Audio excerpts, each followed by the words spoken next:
Hello everyone, welcome back. Please comment, rate, subscribe, folks. Comment, rate, subscribe, like the videos. Also share the videos. I want to thank everyone that does like watching and share my videos. You folks are the absolute best. Listen folks, there's a link tree down below. Has the links to all of my social media platforms. Please go down there, follow me across all my social media platforms and talk to me because I talk back. Also down there as well as the links to all of my YouTube pages. Please go down there, subscribe to all my YouTube pages and turn on your notification bell so when I post content, you folks will be in the know. Listen, folks, Tuesday at 7 p.m. Eastern, okay? Tuesday at 7 p.m. Eastern, we're going to be doing a live radio show. We're going to be talking about the Jets. We're going to be talking about everything that we've been doing, the green and white scrimmage, the practices, the roster moves as well, things that we have going on.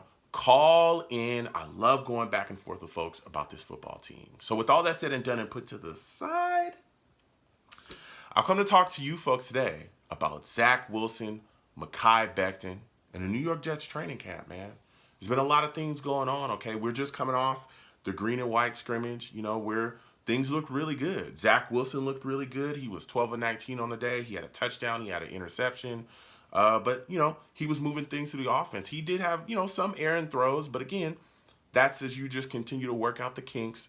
Those things will continue to go away, but he looked very solid in that scrimmage. Bryce Hall also looked pretty good there as well. He had some good runs, which is, really big for us this upcoming year. I keep talking about this New York Jets running game, and I think he's going to be a big part of it as well, as we all know, along with Michael Carter. Garrett Wilson continues to make plays. That kid is phenomenal. He's looking good too. Sauce Gardner looked great as well, matched up with Elijah Moore. Tyler Conklin as well. Man, let me tell you something. Tyler Conklin, this tight end usage, I keep telling people it's going to be on the uptick because if you look at what we run the same thing in San Francisco.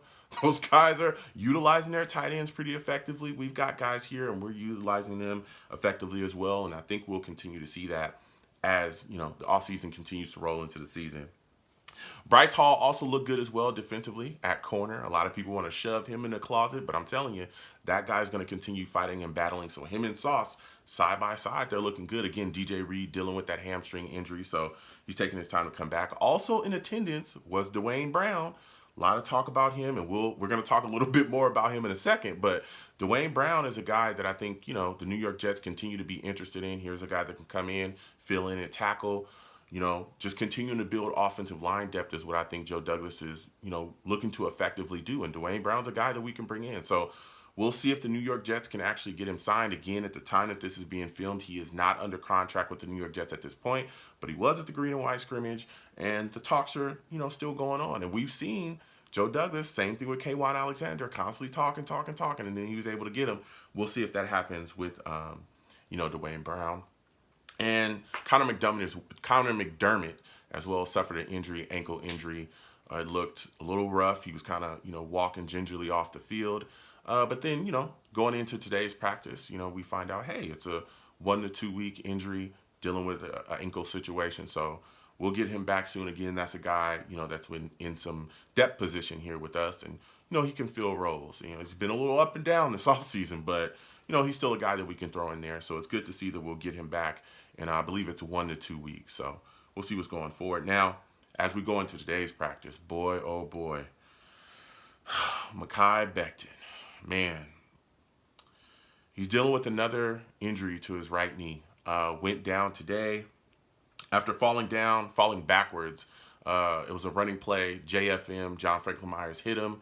And he kind of fell really awkwardly on his leg, and his leg kind of bent a little bit awkwardly, and you can see that there was an issue with the knee. He did continue to go through some of the drills, and after drills, you could see that he was limping heavily. I'm talking heavily. He was hampered. And it's like, boy, oh boy. Now, initially, again, he's got a brace on that knee. He was messing with the brace a lot. And initially, a lot of people, even Coach Sulla was saying, oh, it's not a big deal. He has a little situation, but, he'll be back. He'll be good to go. Well, as they continue to run tests on him, ran an MRI on him, then they start to discover, hey, the injury that he has is a new injury now to his knee. It's not the one that caused him to miss, all of last year for us. This is a new injury on that knee.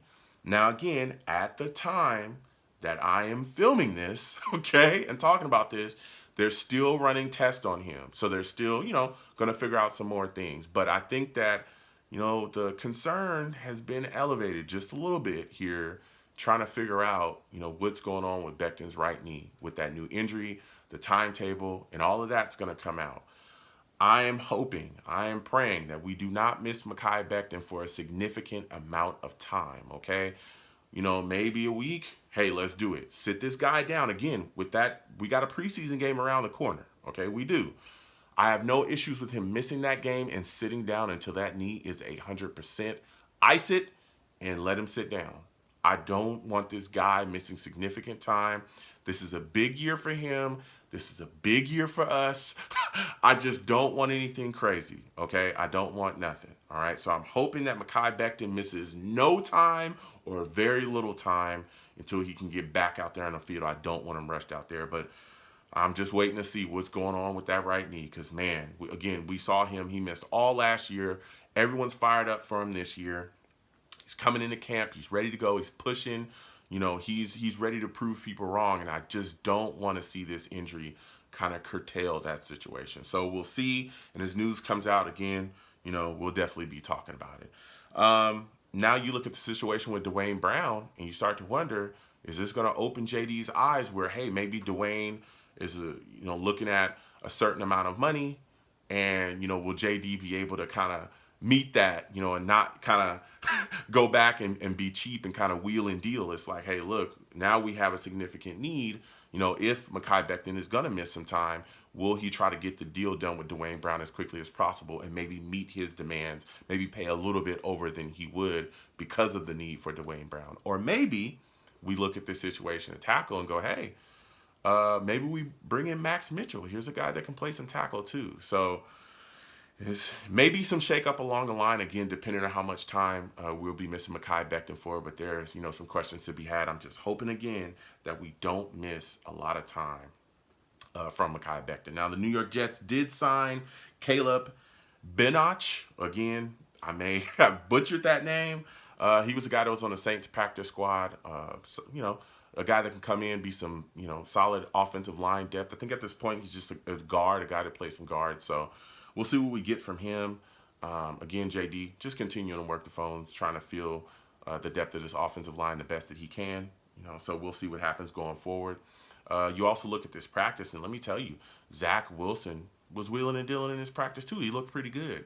He was 9 for 12. He hit, a lot of guys in stride. Again, Conklin getting some catches, what I'm saying? Him and Conklin are really building that relationship, really building that timing and consistency with each other. He's finding Conklin. He also found Corey Davis too. Corey Davis got himself a catch, and he beat Sauce today for that catch too. So, what I'm saying? Corey Davis just continues to show up. He's had a solid camp, and he's looked good.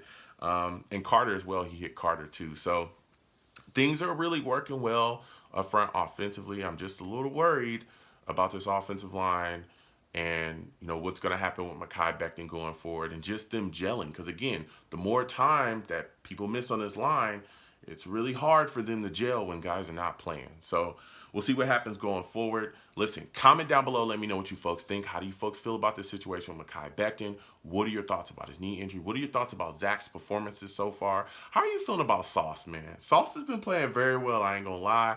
What are your thoughts about Bryce Hall? I want to hear from you folks. Comment down below. Let's go back and forth. You folks have a good one. Peace.